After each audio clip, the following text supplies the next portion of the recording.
and welcome to this edition of World Insight. 30 minutes of news and analysis on the stories that count. I'm Li Xin. This week, China's two annual political sessions have been under the spotlight as the government presented its policies to deal with the global financial crisis. Many challenges face lawmakers and political advisors. Can China keep the impact of global financial storm to a minimum and achieve its 2009 growth target of 8%? Will the government's 4 trillion yuan stimulus package stimulate domestic demand? This is Tianjin, the largest port city in northern China. The economic slowdown has hurt car sales, and exports at this automotive molding factory are down. The economic downturn has affected my life very much. I make less money from overtime and I feel a lot of pressure from that. I was also asked to take a longer vacation. The international financial crisis is putting pressure on China's exports. Customs statistics show a year-on-year decrease of 17.5% in January, and for imports, a 43.2% decrease. And the export slide continued in February. The Commerce Minister told reporters during the sessions of the National People's Congress and the Chinese People's Political Consultative Conference. The world economy keeps slowing down. There are many uncertain factors, and the U.S. has many economic problems which have not been revealed yet, and the financial situation in Europe and the economic difficulties faced by Eastern Europe are worsening. So, in the following months, we can predict the export situation in China are not optimistic. China's fast economic growth since 2002 is all driven by external demand and export. The export sector in China's coastal areas was the first and the most to suffer when the financial crisis stormed the world. China's export-dependent economy expanded by 9% in 2008, dipping into single-digit growth for the first time in 6 years. This year could be even worse. Premier Wen Jiabao's government work report says 2009 will be the most difficult year for China's economic development since the beginning of the 21st century. The premier set targets for economic and social development. GDP will grow by about 8%. In projecting the GDP growth target, we have taken into consideration both our need and ability to sustain development. The 8% increase is a critical point for China. Based on the statistics of China's 30 years of reform and opening up period, GDP growth of around 8% means everything in the country's economic sectors can go relatively smoothly without pressing problems in unemployment and public finance. China's 8% target immediately drew world attention. How could China achieve this goal after the collapse of the export market? And how could the government offset the rising unemployment which might cause potential social instability? Many analysts say that's not unlikely. People are interested in any kind of news that sounds hopeful, and so I think that's why there's so much interest on China, and it seems to be the most likely to avoid serious consequences of this crisis, and so many people are interested in how that's going to work out.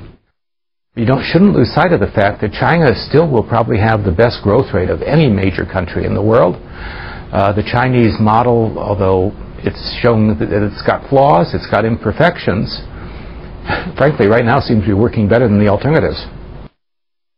Premier Wen Jiabao acknowledged that China faces unprecedented difficulties and challenges, and said that confidence is the most important thing to combat the crisis. Challenges and opportunities coexist, and so do hardships and hopes. Neither the fundamentals of China's economic and social development nor its positive long-term trend has changed. We are fully confident that we will overcome difficulties and challenges, and we have the conditions and ability to do so.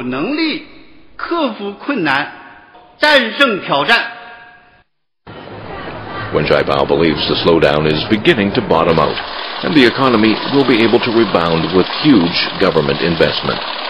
Last autumn, the government introduced a stimulus package worth 4 trillion yuan, or $586 billion. After reviewing its priorities, the government reduced investment in public construction and put more emphasis on social welfare projects, rural development, and technology advancement. Well, I think that is a healthy sign. It means that the government is adjusting its targets and its purposes in light of what it's learning about what the country needs and also how fast it's able to spend the money. And it's quite conceivable that social spending and increases in welfare and subsidies and social safety net spending will have a quicker impact than infrastructure projects, which take a long time to get going and also a long time to spend the money on. With China's export industries ailing, the government is turning attention to domestic demand. And one key is the vast rural population. The experimental Household Appliance to the Village program was launched over a year ago and made nationwide last month. Rural households get a 13% discount on an assortment of electronic items with free home delivery. Li Dongtong is a farmer and part-time truck driver. He and his wife are pleased about the program. Now the government looks after farmers and has a policy to get people spending. Electronics like fridges and color TVs are all useful. Now we can earn money. There's no point in saving all the money at home. We should enjoy life. The appliance program is just one of many policies adopted by the government to boost the economy. And it's also a way to speed rural development. And how China manages its own economy affects the rest of the world. China's economy registered an annual growth rate of 9% in 2008, contributing 20% to the world's economic growth. If China, the world's third largest economy, achieves an 8% economic increase when the world suffers negative growth, China will contribute over 40% to the world's growth. But as the world casts higher expectations on China, one Chinese official says China should first put its own house in order. I think that China is getting stronger than before, so world expectations on us also increased. We should also take more responsibilities and duties in our development. But I think China should not be overestimated. It's an exaggeration if China was depicted as the savior, just like Pao in Kung Fu Panda, to save the world from the financial crisis. Panda. I said, Panda. I'm coming! Kung Fu Panda is a 2008 American animated comedy. Set in ancient China, the plot revolves around a bumbling panda who finally defeats its enemy and saves all the villagers. Kung Fu Panda.